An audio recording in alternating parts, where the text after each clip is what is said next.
Welcome back, ladies and gentlemen, to the European League of Legends Summer Promotion Series.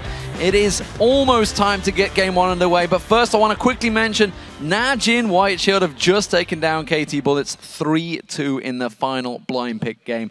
Crazy, crazy stuff. So, thank you very much for joining us. It is time to get into Game 1 of the series between the Super Hot Crew and Cloud9 Eclipse. Super Hot Crew had a very tough season after qualifying for the Spring Split just 2 days before it began. It seemed like they were always facing an uphill struggle. Yeah, and at the end of the season, they had secured 10 wins and 18 losses, but recorded some very impressive victories, scoring at least 1 win over every team in the LCS.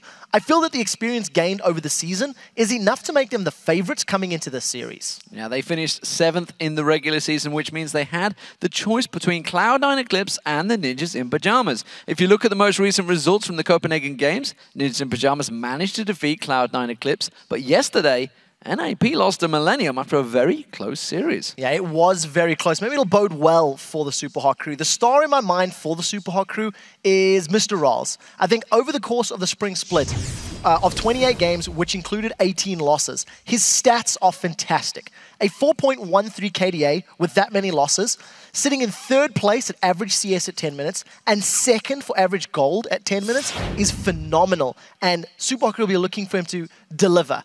Somebody else who also needs to step up is SELFIE. He was known for his LeBlanc coming into the LCS, but it didn't really prove to be a game changer for the team. He had flashes of brilliance, but his champion pool definitely left me wanting, and I want to see how he's adapted to 4.5. Yeah, we'll have to see if his Yasuo sneaks through as well. That's been banned out against him every single game.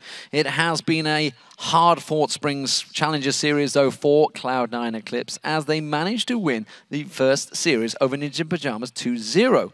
But only went as far as the quarterfinals in the second series. They came back strong in the Spring Challenger playoffs by beating NIP once again 3-1. However, you can track all of their victories and defeats by when their former jungler, Ko, was on the team. Yeah, and when watching Cloud9 Eclipse across all of their tournament wins, Ko was an integral part of their victories and more often than not found early kills, which helped snowball his lanes, team's lanes rather. So without the early pressure, Cloud9 have not looked anywhere near as threatening. Unfortunately, because Ko is too young to compete, Cloud9 Eclipse have needed to find a replacement jungler, and their replacement is Santorin. He has some very, very big boots to fill.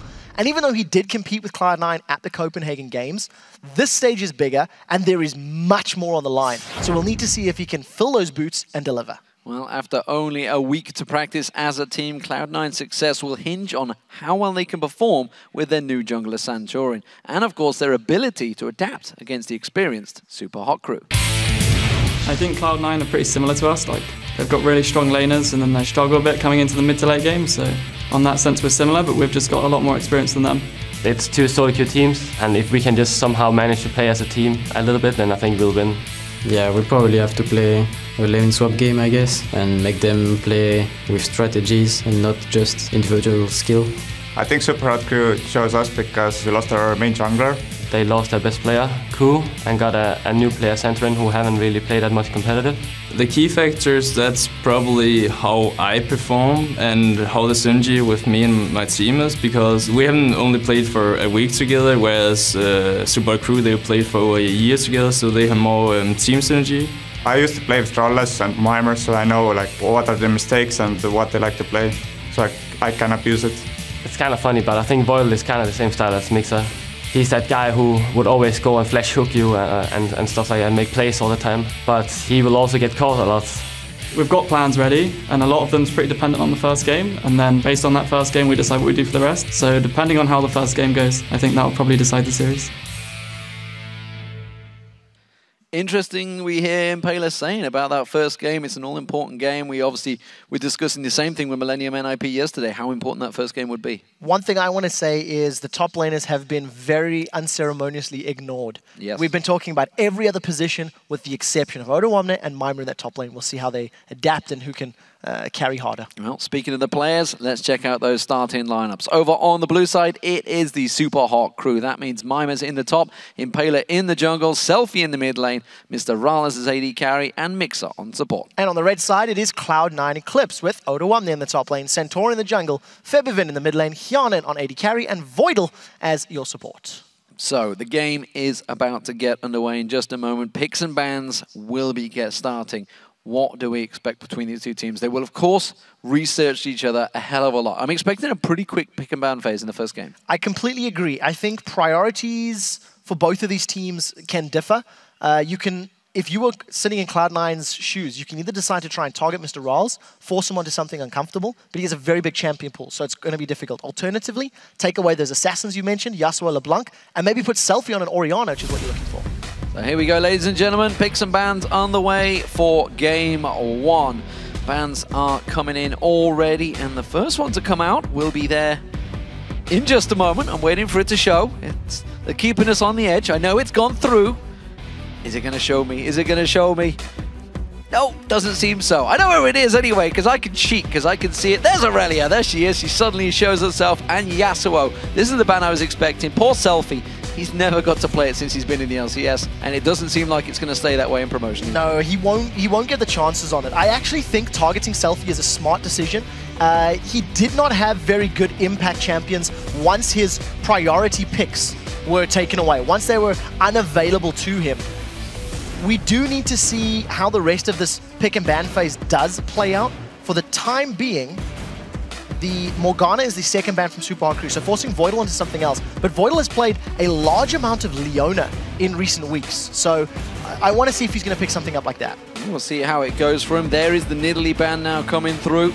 So Cloud9 Eclipse, that's a standard ban, I would say. Nidalee's been very strong. Aurelia also, one of those very strong champions. We saw him playing a big part in the best-of-5 series between Millennium and NIP yesterday. It's interesting that Cloud9 Eclipse banned Nidalee away, considering Febiven has such great stats on it. He's 4 games played, 4 victories secured, and a 17 KDA. So it's telling you that SELFIE's probably been playing it, and it is actually first pick worthy on the side of Super Hot Crew. So it's quite smart play, and we're still sticking to the trend of denying champions for SELFIE. That's 2 mid lane bans. I wouldn't be surprised to see a LeBlanc as the 3rd and final ban. Well, Jax, like you mentioned, was taken, so top lane is focused a fair bit. They are the 2 most favored top laners so far, and of course the final ban, there it is, Rise. That's another top laner, or could be mid laner. SELFIE's played it in the mid as well, so that's technically 3 centered mid lane bans from Cloud9 Eclipse. This is what we thought. SELFIE is going to get focused. Yeah, I think it's the most successful strategy when you consider Impaler's got a wide champion pool. He's added a lot of junglers that he can do well with. Kha'Zix, for example, as well as the likes of his Pantheon and his Vi, which he can fall back to. What I do want to see is how the Super Hot Crew build their team composition. We've seen MrRalleZ running Draven in the past. The only reason I highlight that fact is if they leave the AD carry role to later, not locking in an early Lucian, maybe MrRalleZ is going to be confident. Maybe he wants to try and pull it out, you know, get some bank from a passive and try snowball the game. Well, Migxa was fairly proud of his record for most deaths in the LCS. He has locked in Leona, so that is an all-in champion. We'll hope that that doesn't continue, but we also see LeBlanc and Kha'Zix getting locked in for Eclipse. So Migxa's never won a game on Leona, 4 times played, 0 victories with that champion. We'll see if he's going to break that trend today. Touching on the Kha'Zix and the LeBlanc, you've got mobility and assassination. Cloud9 have already got the makings of a strong pick composition, and we'll need to see how they round out like their tanky top laner. You still have Dr. Mundo in the pool, who is very strong on 4.5 with the likes of Teleport Heal or something like that, and we'll need to see if Mimer or Odoamne want to play it. We're waiting to see what Super Hot Crew lock in. Well, no surprises there. They're making sure MrRalleZ is safe on a comfortable champion. He is very nervous coming to this one. We managed to speak to him before this game, so he's very nervous about this. And as you'd expect all of these players to be, but it is going to be Lucian for him. We're waiting to see whether that Lulu is going to get locked in. It is. Now the question is this Mimer, who has been practicing it, or is this SELFIE? Because a lot of his champions have been banned away from it. A lot of the champions have. Considering how Mimer likes to play the tanky champions more so, Renekton is his most played, then Shyvana, then Dr. Mundo at 11, 6, and 6. I'm more expecting Mimer to go for a beefy tank and SELFIE to grab that Lulu in the mid lane. So there are 2 picks to come in, and it does look like that's going to be the case. Yeah, we'll see whether that one gets locked in. Karma has been picked. That is going to be a support Karma. Of course, you've all seen Bjergsen playing it in that mid lane over in the playoffs, but with LeBlanc in there, it's almost certainly going to be a support. Could have a LeBlanc support, you never know. But this is the interesting one. Graves. Graves has been locked in over in the North American scene and the Korean scene recently. We haven't seen it in Europe just yet, but here it is. And it's really all about the bullying against Lucian. Yes, and he's a brawler, so he can trade with damage with Lucian if you are up close. Get the buckshot down, especially when you're dealing with, when you have the support of the poke of your Karma. But part of the reason Graves has risen in popularity in recent weeks is his passive True Grit gives him a lot of armor and magic resistance. So when you're dealing with champions that want to get in your face, like a Lulu, a Renekton, a Leona, anybody's going to be diving at you. You get all of those free bonus stats. When you have the shields coming in from Karma, those bonus stats apply to the shield, which makes you even more tanky and more difficult in conjunction with the power of heal. So it's a smart brawler pick. What I also like is the power of Karma to speed up and boost the assassins that are already on Cloud9's team. The problem Cloud9 have, if they don't find those picks early on, you're going to be in this position where they've got these pick champions that can't blow people up. Renekton, Xin, Leona, and a Lulu Wild Growth are going to be very difficult to blow up. I feel like Super Hot Crew, if they play their composition correctly, can avoid the burst damage of Cloud9 Eclipse, and we need to see how they handle themselves in the early to mid game. Yeah, well, as you mentioned, that Renekton had been locked in, so it is going to be Mimer in that top lane, sticking with what he knows. Those big brawlers, and Impaler, he's also gone back to a comfortable champion, which is that Xin Zhao. It seems the Cloud9 Eclipse are considering the final pick. At the moment, they are sitting on a Warwick. We'll see whether that one goes through. So I very briefly want to touch on the Renekton and Xin Zhao. Renekton is Mimer's most played champion. Out of 28 games, he played it 11 times in the split. Got a lot of experience on that. Big bully, and also does scale a little better into the late game with some changes to his dominance. Impaler and Xin Zhao has not played that in many weeks. I distinctly remember a 0-8-4 game in week 2 or week 3 of the LCS where he struggled. He did not have the impact. This is the Feral Flare patch, so he is going to have a boost. He's going to be arguably better at doing his job, but Impaler needs to ensure he improves upon his previous Xin Zhao performances because they were not particularly strong. Well, the final lock-in was Odoamne having Trundle in the top lane. We'll see how that works out for them. How do we compare these two teams then? This is the first game of a best of 5. Who has got the advantage early on? I feel like Super Hot Crew have got a very good composition to deal with Cloud9 Eclipse on the condition they don't give up kills early. There's a lot of abilities to get rid of the assassins and knock Cloud9 Eclipse away. Wild Growth is going to save you. Solar Flare can save you. Dominus can bring you back to life. If Cloud9 get ahead, I just want to say the Cloud9 Eclipse composition is a next to exact comp that Cloud9 North America, the actual LCS team, has run. Myself and St. Vicious were talking about the Trundle with the assassins and saying, how does it really work? And the theory is that Trundle is going to hold people in place with his pillar, buy time for Kha'Zix and LeBlanc to execute somebody. And assuming they do that properly, then Kha'Zix will have the resets and Distortion can carry on chasing. And carry on running through the teams. We'll see how it works out, ladies and gentlemen, with the first match ready to go. Let's see who you think will win this series and enter the LCS. According to esports.com, you've picked Cloud9 Eclipse by 74%. That is a big vote for the Challenger Series team. It is very big, and I would say I would agree with it had Ko been on the roster. I think with Santorin in there, and considering they lost to Ninjas in Pajamas last week at the Copenhagen Games, I think it's probably closer to 60-40 in favor of Super Hot Crew, but we'll have to keep tabs on the Twitter voting as we get to it. So here we go, ladies and gentlemen. We are getting game 1 underway of this promotion series. The Super Hot Crew fighting to retain their spot in the League of Legends Championship Series. Meanwhile, Cloud9 Eclipse on the red team are looking to get themselves in there and maybe fight for one of those world champion spots, which of course the summer is all about. So, level 1 play. What do we see from this one? Of course, I would give early advantages. Actually, no, it's pretty even, I would say, level 1. Yeah, there is a fair amount of crowd control. Voidal is very aggressive. I think he's moving into the jungle and gets away with a flash. Yeah, just a bit of poke, bit of flash, but that summoner spell used already, and that may give a visit for Impaler. Must see whether he decides to go down there. More importantly, whether they're going to stick with their standard meta, whether they're going to go that 4-0 split push, which we've seen so many teams running. Super Hot Crew are less likely to do that, I think, because they don't have a teleport on Mimer. If you look, Odoamne is running teleport on that Trundle, so if they want to go for the lane swaps and the shenanigans, it's immediately going to put Cloud9 Eclipse in a more advantageous position. on the rest of the summoner spells, that's 3 summoner heals for Super Hot Crew. They want extended, prolonged team fights because Lulu's going to do great the more glitter lances you can get off. Renekton, the more time he has to bully a team fight with all of those summoner heals will be great. So assuming Super Hot Crew don't mess up those summoner spells, they should actually come away from this laning phase in a pretty good position. Clearly debating about this late invade. They're not sure which way they want to go. Looks like it's going to be the bottom way in towards there. We can see Migxa and MrRalleZ are down in this bottom half. Migxa is sticking around in that bush, although he's just moved away. They won't have vision of this right now with Cloud9 moving in. No, there's no wards down for the Super Hot Crew. They have some vision near the top half of the jungle to ensure that Impaler did not get invaded upon.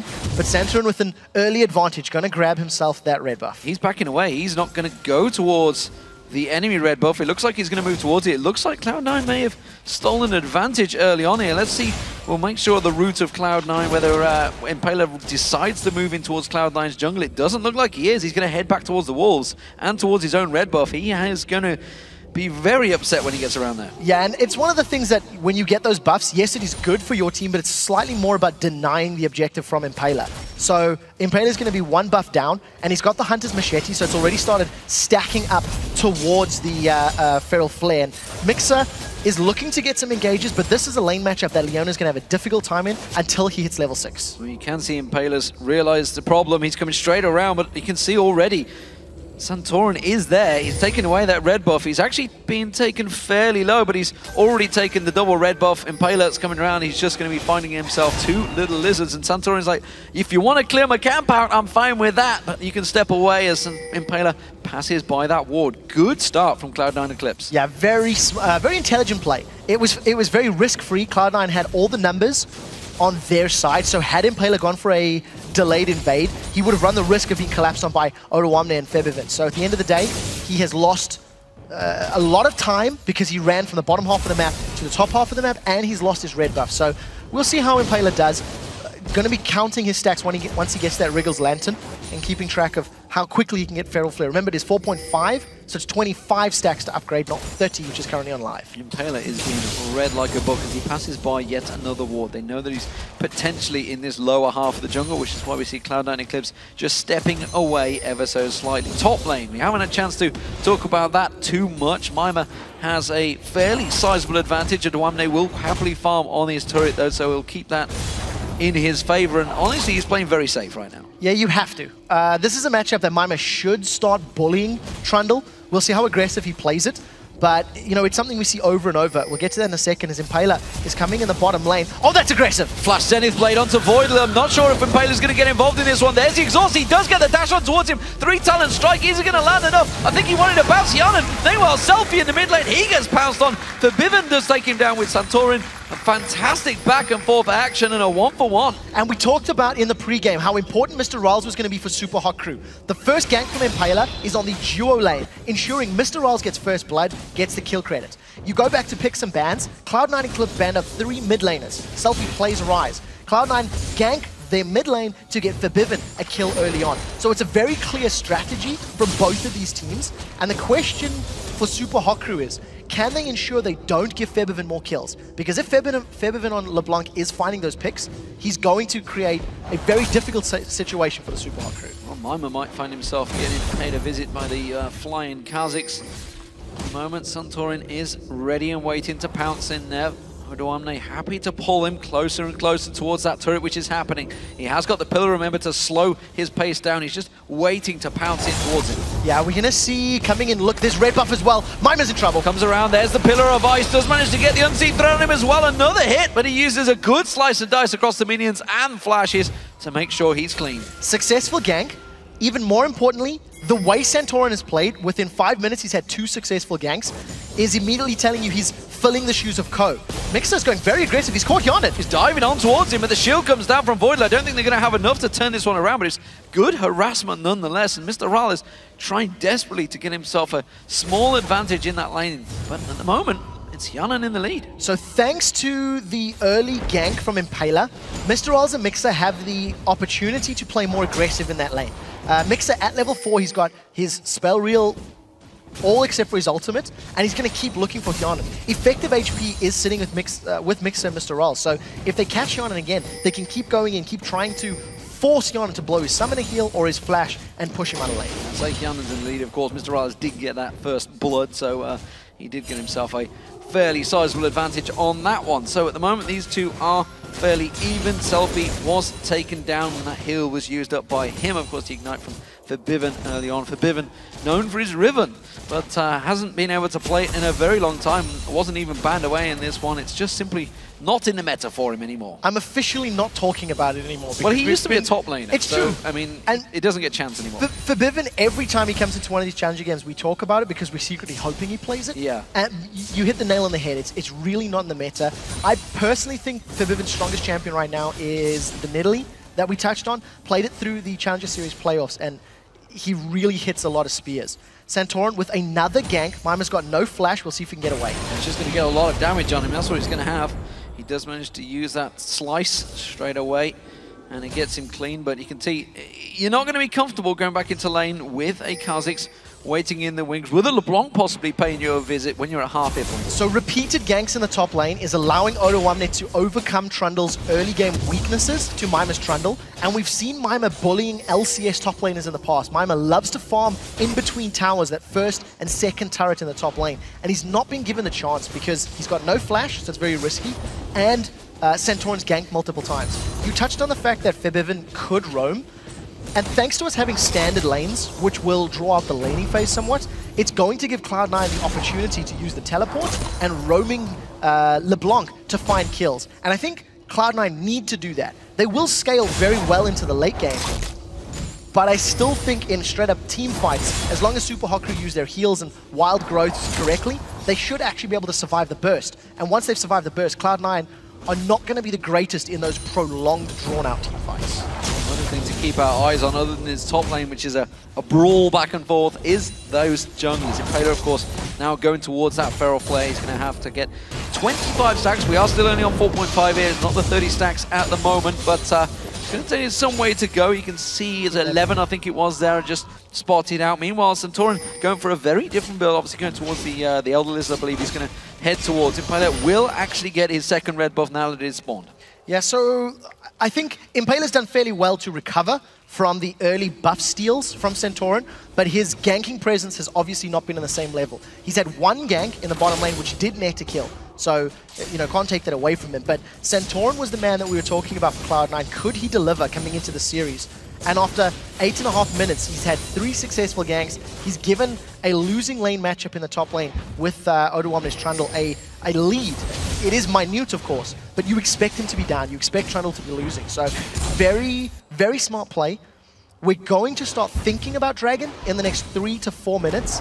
And Super Hot Crew have had slightly better vision up until this point.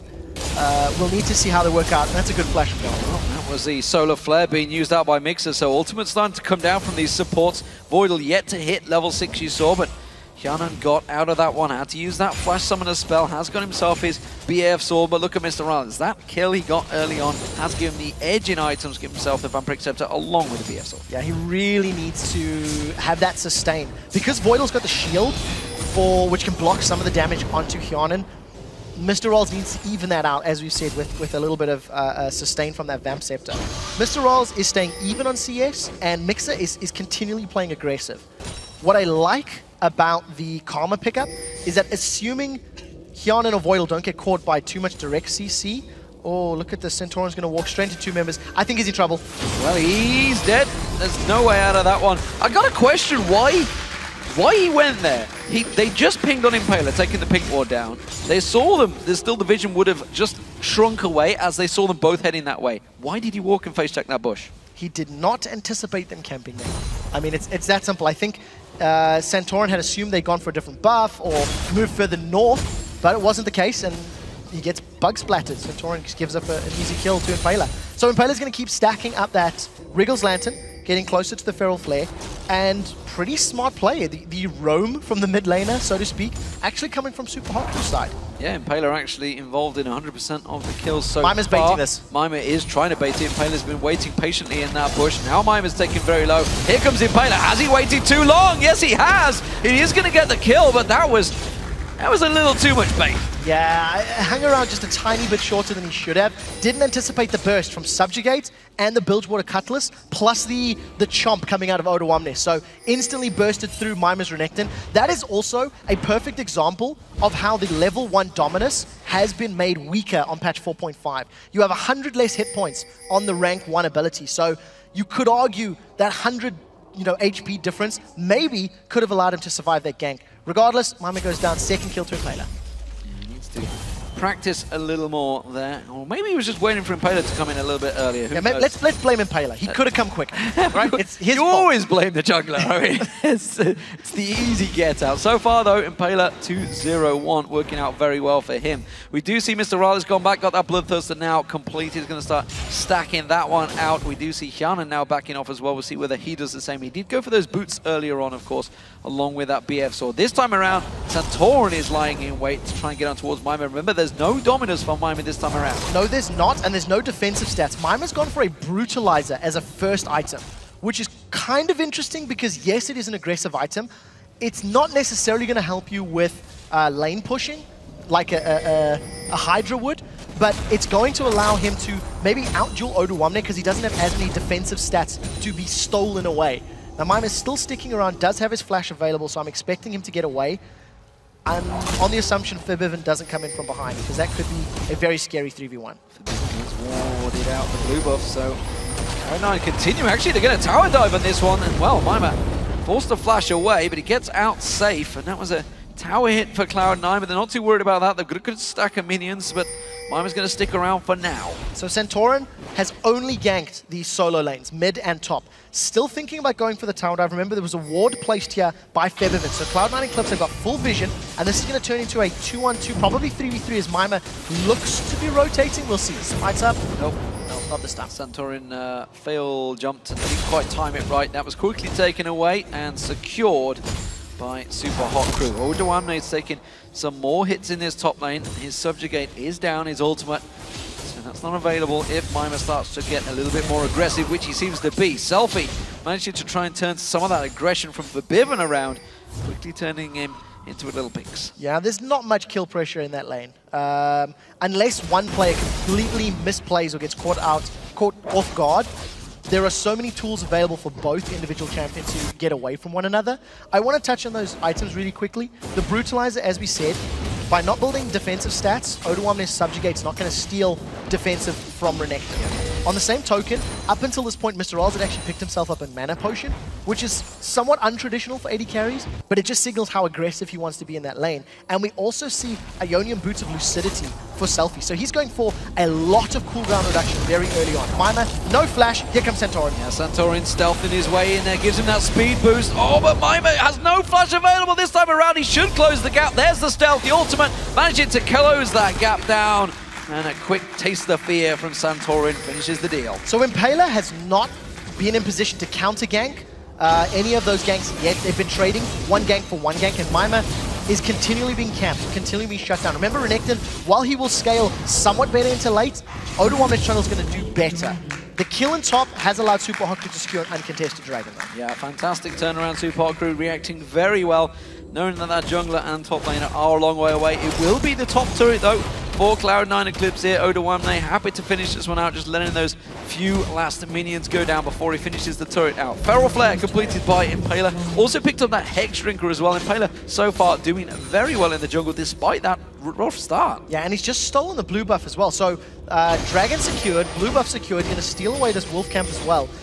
With the Feral Flare locked in, and considering you're going to have a somewhat of a damage Renekton, Super Hot Crew could try to set themselves up for a Baron a little later on. There's so much sustenance in Zal. We should also mention that's a pretty damn early Feral Flare as well. That was within 15 minutes. That's not bad going, so, considering he had no red buff. Yeah, so straight up lanes, 2v2s, 1v1s, means Impaler has more time to farm his jungle. I would argue at this level, 13 to 15 minutes is the expected time frame in straight up lanes. And it's something that I know I was talking to St. Vicious, and maybe we can even get Dexter to comment on a little bit later. it is pretty standard. During one of Dexter's semi-final games, he actually had a Blade of the Ruined King and a Feral Flare by 15 minutes. But he'd been gifted some kills and he was farming like a monster. He did so. We took this Yes. that one yesterday, didn't we? Yeah, he said, yeah, I was kind of fed in this game. And it worked out very well for them. We'll see how it develops, though, for Super Hot Crew and Cloud9. At the moment, the top lane has fell fairly even. Despite the multiple attempted ganks on Mimer's life, he has stayed alive for the most part of it. Is, of course, 0-2-1, has the most deaths on his team. Impaler involved in everything so far for the Super Hot Crew with his 2-0-1 and has farmed very well up against Santorin, who so far has stepped up his game, it seems, to try and fill Ko's boots. Yeah, with the exception of being caught out in the jungle, with the exception of one bad positional mistake, he has done a very good job. I want to talk about SELFIE's build. He's gone for those Ionian Lucidity boots and an Athene's, and he's sitting at 38.7% cooldown reduction. It's slightly different to what we see of mid lane Lulus, and with a amp time, we'll get into this in a second. I think they're going for MrRalleZ. MrRalleZ is completely deep on this one. You can see Migxa trying to do what he can to support him. Solar Flare goes down. MrRalleZ is trying to get the lifesteal down. Just not enough. Exhaust comes out from Migxa. Now Impaler joins the party. We can see Santorin backs away from that one. 3-ton strike bounces over Wamney in there. They're going to try and turn this one out. The Zenith Blade missed when he was walking in a straight line. Not exactly sure how you do that at this level. SELFIE's getting popped. Well, SELFIE's going to have to use that wild growth for Biven all over him, though. He's going to get the resets, dives back in towards it. SELFIE's in all sorts of trouble, but he does seem the cooldowns are on his favor, and Biven has to back out. Yeah, thanks to the very high amount of cooldown reduction that SELFIE has built up, he's going to have a lot more spell reels to cast off. And the reason it's so interesting is, Lulu's, oh, Mixer's gone in again. Mixer's gone very deep on that one. He's going to get away with it, though, because he's so close to that tower, and Hjarnan was getting himself some free farm. This game is definitely opening up suddenly with that bottom tower going down. Yeah, as soon as these teams have started to rotate around the map a little bit more, we're seeing more action. At the end of the day, Cloud9 Eclipse are still behind because they have given up that jungle, the dragon rather, so and an additional, just the one tower actually. 2,000 gold down on a pick-based composition that needs to be finding kills is not a good sign.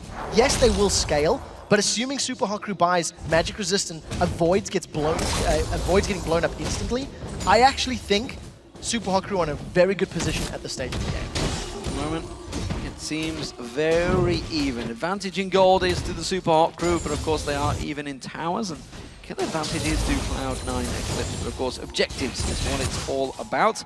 Nobody as of yet taking a gigantic lead. SELFIE getting himself that blue buff, that's going to help him out up against this aggressive LeBlanc in the mid lane, who has not really got snowball in just yet. That's kind of what you need on these ribbons. He's going to sense out and try and protect that ward, and instantly we see, I think it was Migxa that put a ward straight on top of the last one. Yeah, just making sure they've got the vision. They don't want to get flanked. That's the worst thing that can happen to the Super Hot Crew against this Cloud9 composition, is having Trundle teleport from the sideline and giving Santorin and Febiven all the time in the world to get their burst down and to get their damage out. Febiven hasn't actually roamed maybe quite as much as you would expect or think, because of the fact that SELFIE's been shoving that wave and prevented Febiven really from leaving his mid lane. We're waiting to see. Migxa is going to get poked by Voidal. Voidal, of course, played a lot of games with Gambit during the summer season. Very experienced player. Went to Worlds. Went to Worlds as well, yeah. He's probably the most experienced player on the board at the moment, whatever you'd like to refer to it as. I'm wondering, there we go. That's what I was waiting for. LeBlanc has been back and spent that money. He's got himself that needlessly large already. He had a lot of gold in the bag, which means that will be available. Dragon is up in, well, 45 seconds. We can see the team started to position for this one, and the pink war fight has begun. So I like Super Hot Crew's straight up 5v5 scenario as long as they are grouped. They are not currently tight enough grouped for me to liken their chances of getting this dragon. If Cloud9 decide to engage when there are 3 members of Super Hot Crew in the river, Cloud9 have got more burst in single target that they can get through a smaller skirmish squad of Super Hot Crew. So I like the fact that Super Hot Crew have backed away. They're going to regroup, and we'll see how quickly MrRalleZ rejoins the rest of his team. And let's not forget, there is that teleport on Odoamne. He's happy to stay in that top lane. Meanwhile, Mimer has to get involved. Impaler gets that 3-ton strike on Santorin. Santorin having to leap away from this one. So that's a lot of damage down. Ooh. Speaking of damage, SELFIE just gets exploded there. Doesn't quite go down. There's the culling coming out, followed up by the solar flare. Forbidden goes down. SELFIE does the job. Very well coordinated by Super Hot Crew. They landed their abilities. They didn't hesitate. The moment Santorin was clearing out that pink ward, Impaler instantly jumped in there. So Super Hot Crew grab a kill and the mid turret, and most likely the dragon as well. Now we saw Odoamne trying to head back here to help out. Mimer tracked him the whole way. Now he's backed away, safe in the presence that this will be a 4v4 regardless. It seems the dragon will go across the Super Hot Crew. Very decisive play from Super Hot Crew. They played the laning phase patiently, even with Mimer giving up 2 kills. You never felt like Super Hot Crew were falling behind. They've got a 5,000 gold lead. They've rotated for objectives. They've grouped up at the right time, and they haven't hesitated at picking fights when they see an opportunity available to them. So well played. Now is the more difficult task. How do they get past this last outer turret and start pushing into the inner jungle? If you look at the vision for Super Hot Crew, it's very good in and around the Dragon Pit. They need to extend that, push that into Cloud9's half of the map, and then get control of the game that way. And this is something we saw yesterday. Once the current LCS teams, they're trying to fight to get back in towards the summer, but they've been dealing with these rotations for the last 28 games. The promotion series teams that are coming through, the challengers, Cloud9 Eclipse, the NIP yesterday, and of course we've got Denial coming up later, really haven't had a chance to deal with these rotations. And I'm thinking towards maybe the Copenhagen Wolski later. They are one of the biggest teams that does rotations. This is going to be really hard for these challenger teams to compete with because they don't get a chance to practice it. So 2 things that I want to touch on. Copenhagen Wolves in the next series, not only are they good at rotations, they are the best LCS team at 2v1s because they do it so often, and this is a meta where you can get away with that. Going back to Cloud9 not having to deal with rotations, no, because they've played ninjas in pajamas for the last 3 months. Yeah. Don't rotate around the map. So, you know, they're in this mindset where you can see Cloud9 are being outpositioned. Probably we're being a little too harsh because it is only game 1 of the series, and we need to see them find their feet, you know, warm up, get into the groove, and try to predict what Super Hot Crew are doing. I do want to touch on the item build from SELFIE. It looks like he's building a Deathfire Grasp, and Athene's Deathfire Grasp is not a Lulu build we see ever. So we need to see how effective it is. For the time being, it's working out. We'll see how aggressive it is. Maybe trying to face the aggression of Febiven on that LeBlanc. Trying to counter it. So it looks like Hyanen's got himself some free time on this turret. MrRalleZ is heading down here, but I think it's going to be gone before he even gets close. And there's a big wave of minions. Don't think he fancies a straight up 1v1 fight. Now the teleport's coming in. Odoamne is there as well, just to support. Wasn't really a required teleport though, Mike. Yes and no. The teleport, I think, did save Hyanen. If you notice Migxa's positioning and MrRalleZ, they could have jumped onto Hyanen to get the kill, but now the teleport is down for the next 2.5 minutes rather, because it went to minions. Now Super Hot Crew groups up in the mid lane. You see Migxa is zoning 2 members of Cloud9 and they're getting some auto attacks in the tower. Speed and rotations, full effect right now. Cloud9 Eclipse going to try and counter this one. Odoamne now realizing he's maybe putting himself in a dangerous position. That was almost certainly Hyanen they focused on, but they'll be happy to go some damage down towards Odoamne. It is Super Hot Crew now in all sorts of problems. Mimer taking the big damage there. Santorin trying to use that stealth, trying to get his advantage, trying to get in position, trying to get some claws on towards that carry. But it is Super Hot Crew going back in there. There's going to be the ultimate coming out. Odoamne getting focused on. He's taking a hell of a lot of damage for the tankiest member of the game. We proved he hasn't built tank. That's going to be Santorin. He's going to get caught out. 1 kill for the Super Hot Crew. They're trying to get on towards Hyanen. Hyanen's going to run for his life. He is the brain of the team, it seems, but this time around, he is going to have to try and use some brawn to get out of that situation. Super Hot Crew's composition works out flawlessly. Nobody gets burst down. They've got heals. They've got knockups from Wild Growth. They've got knockaways from Xin Zhao's Crescent Sweep. If you look at this team fight, this is exactly what the Super Hot Crew wanted. They managed to keep themselves nice and tightly knit. The knockaway forces Cloud9 to reposition and try to pick a target. They're trying to focus Impaler. MrRalleZ has gone untouched for the entirety of this fight. And look at Santorin. He recommits onto the jungler while MrRalleZ is just sitting there hammering away from the middle of the fight. The longer these fights go, the more spell rotations both Renekton and Lulu are going to get off, and the better the sustain from Impaler is going to be. He's got a Randuin's Omen, Hex Drink, and that Feral Flare. With his W, he's going to be healing on hit a whole bunch of HP, and I don't think there's enough sustained damage from Cloud9 to deal with him, let alone the rest of the team. And while that was all happening, there was the middle inner turret going down. The Super Hot Crew managing to secure that one after that fight. So they gained an objective as well as some kills. And that's, of course, giving them a 6,000 gold lead. Blue buff, that's going across towards Forbidden. Need needs that. He needs to start making some plays in his mid lane because currently Super Hot Crew are definitely forming as a 5-man unit very effectively. 6,000 gold. They've got that inner turret. We talked about how Super Hot Crew needed to get some deep vision. They've got some wards on Cloud9's side of the jungle, and by zoning, by forcing Cloud9 and Clips away, if you go all the way back to Odoamne's teleports in that bottom lane, that forced him and Hyonin to be on the opposite side of the turret that Cloud9 wanted to defend, which allowed Super Hot Crew to funnel them and channel him into a lane where they could start a fight. The one thing that I think I'm taking away from the both teams' play is Super Hot Crew are forcing Cloud9 to dance at their beat, and that is what is allowing Super Hot Crew to win these objectives and these rotations and get this nice lead that they've built up. Well, they've done this against some of the best in the business. They've beaten every single team, including the likes of Fnatic and Gambit. And of course, SK Gaming, who managed to finish first in the league overall, but the playoffs went to Fnatic. And they have taken a victory off every single one of those teams. So Super Hot Crew, they certainly know how to play League of Legends in the European scene. And Cloud9 Eclipse are currently being treated to Super Hot Crew, who themselves admitted they were nervous coming into this game. They are going to be very confident with the way they're playing right now. Yeah, this is one of the more patient control games we've seen, and Super Hot Crew just keep extending the lead. I want to touch on SELFIE's build again.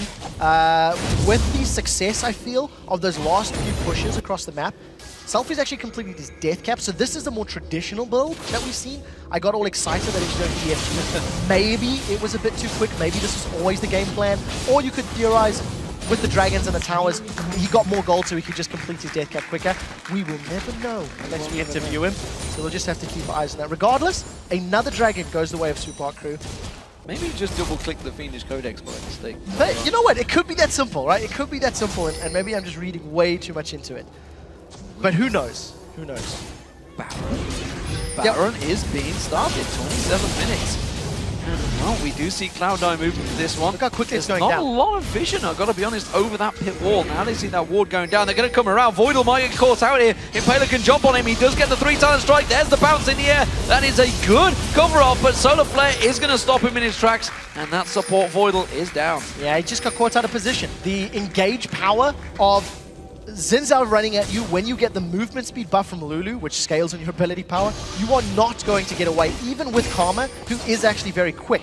There was an exhausted with Voidal, he didn't waste it. They might jump on Centauran, there are a lot of dashes. Selfie's going to zone. Selfie finds him, there's a little poke. They want to take the Baron down this time around. They may have to peel off once again. Baron down half hit points. The Viven is, of course, looking to try and get a good distort. If they group up like that once again, he'll take a big chunk of damage on towards him. He's not too weak. There he goes in towards the pit. The Baron, though, goes across to the Super Hot Crew. They're going to try and turn. Are they going to chase? No, I think they're going to be wise to back away. And again, just control play. Super Hot Crew just timed. They didn't burst down the Baron quickly. They waited until Cloud9 were in vision, and then when they realized the steal potential wasn't there, they just finished it off. I think this is just really decisive, intelligent play from the Super Hot Crew. With the magic burst of Forbidden, we do see Impaler now completing the more Mamordius, taking that Hex Drinker in towards that one. He has, of course, got their Randy's open. He's had a while, and that Feral Flare, which was stacked up high. So, Super Hot Crew currently in a commanding position.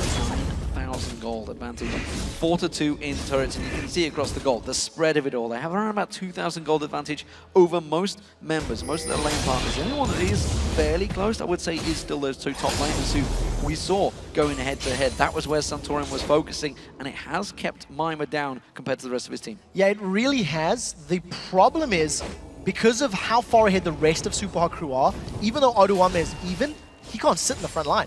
He can't sit there and get beat on by Xin Zhao, Lulu, and Lucian. He doesn't have the ability to sustain through that damage. Trundle is going to do pretty well at the split pushing with his Blade of the Ruined King, but truthfully, I just think Super Hot Crew, they've shown a tendency to dive and engage, and with Xin Zhao, Lulu, and Leona, they can go under a tower if they want to. I think ward they just put down Super Hot Crew wasn't quite in the bush, so they can't see the ward that's in the bush.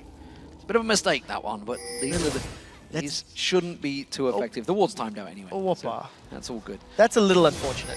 But we do see Super Hot Crew getting that deep vision. It's what we talked about. With the information at their disposal, they can just push on this inner turret, and I don't think Cloud9 can defend this. Oh, that's a Solar Flare as well. Good poke. Solar Flare doesn't really land. It separates the rest of Cloud9 and does enough to drive them away from the tower. That's all they wanted. It's another turret down, another inner turret down, more importantly. They're going to rotate around and see what they want next. Bottom tower, blue buff to bottom tower would be my prediction. The minion wave is pushing towards the Super Hot Crew, so that somebody needs to go and shove that back up.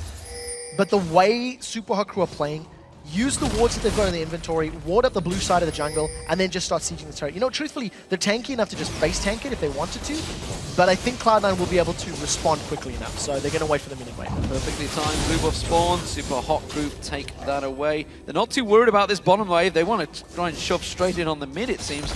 Mimer was doing a good job at driving it in towards the inhibitor turret. I think they realized no reason to go too aggressive. We can play safe. There's a lot on the line in these promotion tournaments. Of course, getting in towards that summer LCS position, it secures them, the team a salary and a position, and more importantly, a chance at fighting towards that world final spot. Yeah, Super Hot Crew have not made a risky play. I mean, if you were to summarize the last 30 minutes of action, it is Super Hot Crew decisive initiations with very low risk. You never feel like, oh my word, that's scary. Why are they going in this? It's Cloud9 always retreating, Cloud9 always on the back foot. So Baron buff is still on Super Hot Crew for probably another 30-odd seconds. I do think the game plan for them will be to get vision in the blue buff area of Cloud9 and Clips, and then push down that last inner turret before they start sieging the inhibitor turrets, which is always the most difficult tower to siege. And assuming Migxa hits a good solar flare, that could be their way in for tower diving. But if that solar flare misses, it opens up Super Hot to get engaged or re-engage. And you could argue, if you look at this match, you look at the matchups right now, nobody had a big lane advantage. There was no lane advantages gained here. This was purely from Super Hot Crew's movement and positioning around the map, controlling really where Cloud9 and Clips would take them. They've been controlling the whole game as we've moved around. And as you mentioned, Migxa, who himself has not had the best of seasons, I think it's safe to say, with that record deaths, is 0-0-4, yet to die, and has been diving in against the Cloud9 Clips. Yeah, so you are right, Migxa hasn't had the best statistics, but because of the extremely high amount of deaths he's given up, it has afforded MrRalleZ all of that additional time to get his incredibly good stats. Yes. You know, you always need to take into account... He's the sacrificial lamb. He is the sacrificial lamb. And, you know, at the end of the day, Super Hot Crew, they did get 10 wins out of 28, so we'll see if they can start closing us off. That is a massive amount of burst of Kyanin, and that's going to force Cloud9 away. Another inner turret gain for the Super Hot Crew as they move on towards those inhibitor turrets. Mimer taking a bit of poke out from the Vivian there. They are going to start getting a couple of hits on towards those inhibitor turrets. He did see the poke, as you mentioned, Kyanin. That was just one little glitter lance coming out from SELFIE along with that pixie on him, and it shredded half his hit points down. We've got to be careful they don't get picked off like that. The wave clear from Cloud9 is very short range. There's not enough ability power on Voidal to clear the wave safely, and in order for Graves or LeBlanc to go in, they put themselves in solar flare range, which is why you're noticing Kyanin using his smoke screen to slow the minion wave down and then look for a buckshot. Super Hot Crew have done a very good job of controlling the minimap. Minions in both the top and middle wave are pushing towards Cloud9 and Clips, so Super Hot Crew will have the option to peel away from this turret to try force an objective elsewhere on the map. Keep in mind, Baron's up in 1.5 minutes as well, so Super Hot Crew could just force Cloud9 to leave their base to challenge for Baron as well, if they want to play this very safe. So they're going to rotate around. The Dragon is now up. Oh, they're going to try and focus on MrRalleZ. They tried to go deep for Biven there, but they will back away. Super Hot Crew safe in this one. They're going to be taking Barry White over on the right-hand side, making sure that one locks down. Larry is, of course, on the left.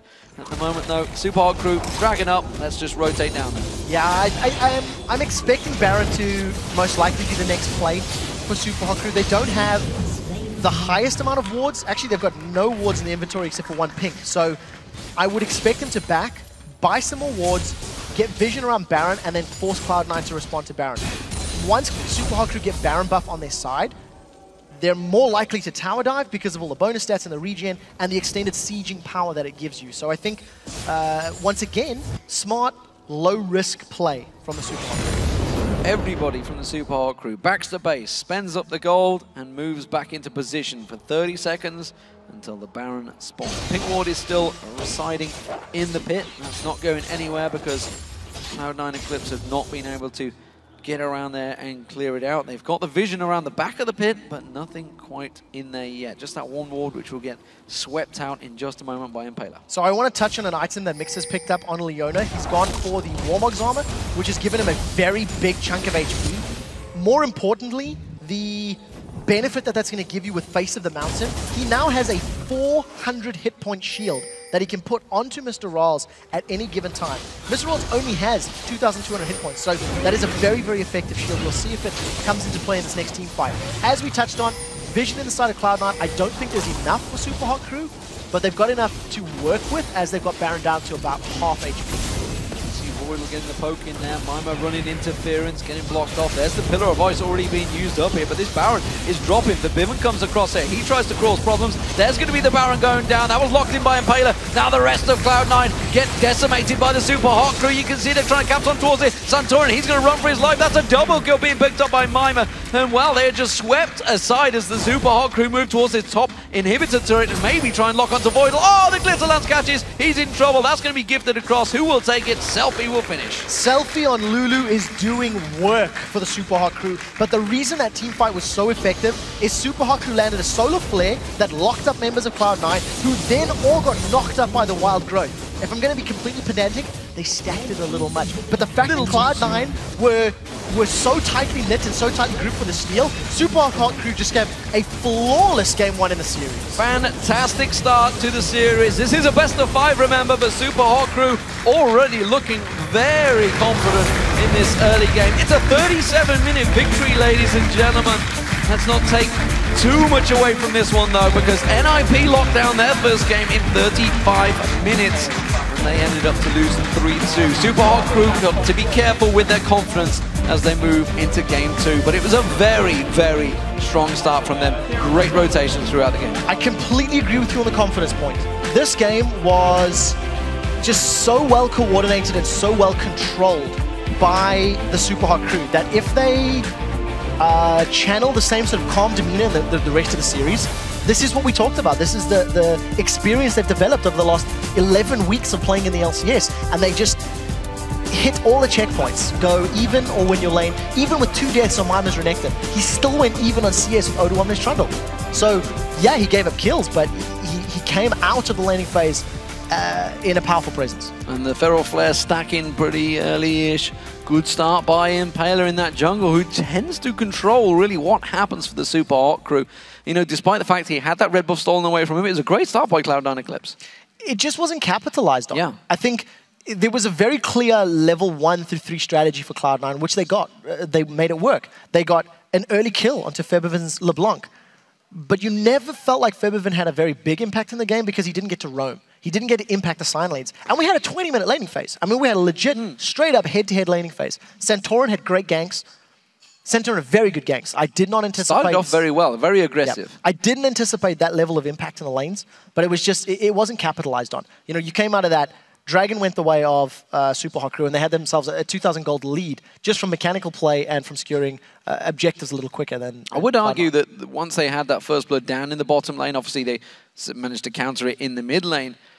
We never really saw Santorin going down to that bottom lane to help out. And we talked about MrRalleZ being the key player for the Super Hot Crew. They took that tower down first, and that's what opened the whole game up for their rotations. Totally going to put my foot in my mouth, and I'm going to get people arguing with me, but there's a concept of you never gank a losing lane. Because if you gank a losing lane, it can get turned around on you, or there's the possibility of a counter gank. And we actually seen that. Do you leave them on an island? Yes, yeah. And we didn't see Impaler trying to turn a 2v2. Every time Mimer got ganked, it was straight up Santorin and Odo they're beating him down. They and let him die at the top, took the dragon. Exactly. Yeah. And it was one of those things where you could argue it, but I don't want to put words in the mouths of decisions in the players' minds. It's just one of those things that you do have to consider. Is it worth the risk? Because if it gets turned around, all of a sudden that advantage you had built up is now equalized and probably pushed in the other team's direction. Yeah, absolutely. So we do want to talk about Super Hot Crew, though, in that game. We have a replay prepared for this one. Yes. Let's actually pull that replay straight up onto your screen because it is just how effective Super Hot Crew are at disengaging around Baron. Let's roll this out. And basically, the point that I'm trying to highlight is just how well controlled and coordinated Super Hot Crew are. Impaler's going to get the movement speed increase there from Lulu, jumps onto Voidal. Solar Flare was even anticipating a flash or a movement speed ability there on the side of Voidal. And the no hesitation, in-your-face play that was low risk is what allowed Super Hot Crew to win that game. Well, I mean, if they'd have tried to counter it, which is probably what they were expecting with that Solar Flare going down, they would have all gone straight into that Solar Flare. Of course, send your favorite moments from these games our way by tweeting them to @LOL Esports and using the hashtag LCS. plays. Fantastic stuff. Great start by the Super Hot crew. Cloud9 Eclipse, how are they going to try and counter this? What are they going to do to get themselves back in the groove? Picks and bans needs to go a little better. From Champ Select, I felt like Super Hot crew had the tools to deal with the pick composition. And if you're going to go for that, yes, you can still win with it. You can still make it work. But then you need to play aggressive and capitalize on when you have power spikes. I don't feel that Cloud9 Eclipse did that enough. So more decisive, aggressive play based on your composition, I think. Well, as the players discuss what exactly they have to do for the next game, for now, let's check in with Shox, Deficio, and Dexter for more insight into that last match. Thanks very much, guys. Now, at the beginning of the day, we were saying Impaler has to do good, MrRalleZ has to do good for Super Hot crew, but I thought that as a whole, they just did everything as a team a lot better than the other team. What do you think they particularly excelled at in this matchup, Dexter? I think Impaler did pretty good this game, and also MrRalleZ did good, but I don't agree with the Renekton pick without TP. I mean, they lost the level 1 really hard. Like, I think it was a misplay from C9 because they had 3 buff start, and it was all because of the TP. Like, if you have a TP at top lane, it's really easy to just secure 2 buffs, and yeah, if you don't have it, you are at a huge disadvantage. So that puts them into a position where they were like forced to actually farm up on the jungle. But yeah, he didn't get punished hard enough, I think, and he was 2-0 or something. And yeah, Xin Zhao beats Kha'Zix actually in the jungle. So I mean, yeah, I think it was just overall underperformance from C9. I have to agree. I mean, Super Hot crew as a team, when it came to team fights, when it came to moving around the map, vision control is the thing we talked a lot about upstairs. They were just a better team, in this game at least. Take the Dragon fight, which was actually one of the deciding ones, where Super Hot crew gets a few kills. They have 3 pink wards, and there's nothing from Cloud9. There's no vision, and yet they walk down, the fight starts, and Super Hot crew wins it. And then with the comp we have for both teams here, again, we talk about how LeBlanc pick, once you actually fall behind against the Lulu mid, and also against like the front line, with Xin Zhao, with Renekton, and with, of course, Leona as the support, like it's very hard for him to kill anyone. So he actually became pretty much a non-factor when it came to team fights, and also meant therefore Super Hot crew just a full control. Yeah, and if you don't have any vision control, how are you going to get those picks off as well? Let's focus maybe also on that mid lane matchup a little more. We saw SELFIE going for Lulu, going for a maximum CDR Lulu to make a huge impact on the game. What did you guys make of the build? I don't think that build is good. No. It didn't make any sense to just rush Lucidity boots, and then he had the Codex too for like 30% cooldown reduction, and then the Morello Nomicon on top of that, blue pots and blue buff, and I thought he was playing Earth mode with like 80% cooldown reduction. So. But it worked. No, well, yeah, they won the game, but just remember as well, with the changes to Lulu, you can't do the double glitter lance anymore. Normally you needed, I believe it was like 28% CDR and you could do the double one. You can't do it anymore, even with 40% or 75%, which yet, of course, it caps at 40. So his build didn't make sense in this case. Obviously, they won the game. They won the game, yeah. He got there. We thought he was going to go for the DFG. He went for Def Cap instead, luckily, which worked out really well for him. Also helped again to destroy the burst from LeBlanc here. The Lulu pick was good. The build, kind of. Not so much. Looking at that game, as we said before, we think that MrRalleZ might come up huge. He didn't even come up huge in this game because he didn't have to. Does this spell bad news for C9 going into the next game? I think they might have to ban Lucian. I think Lucian is just, like, why would you give the best player the best hero on that position? And I think MrRalleZ is really good on Lucian, and if he has to, he can just carry the game from that position because, yeah, I really like Lucian into LeBlanc too, and like you can just juke out the W and then one-shot her. There's nothing LeBlanc can do, and yeah, I think overall a Lucian ban might be needed, but people think that Graves is actually really good against Lucian, but if you're really, like, it's a skill matchup, but I think Lucian has the advantage in every matchup, so yeah.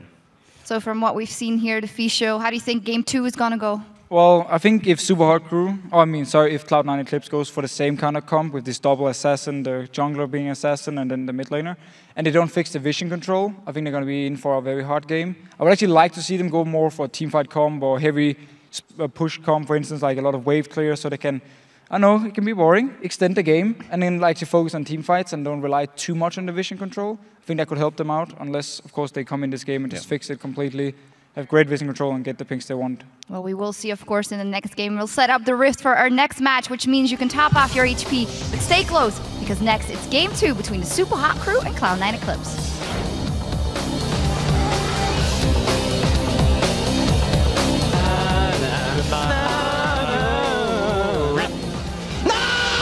Wow, relax. Ja, men du är på Kha'Zix, vi ska kunna Kha'Zix mitt. Bedömaren.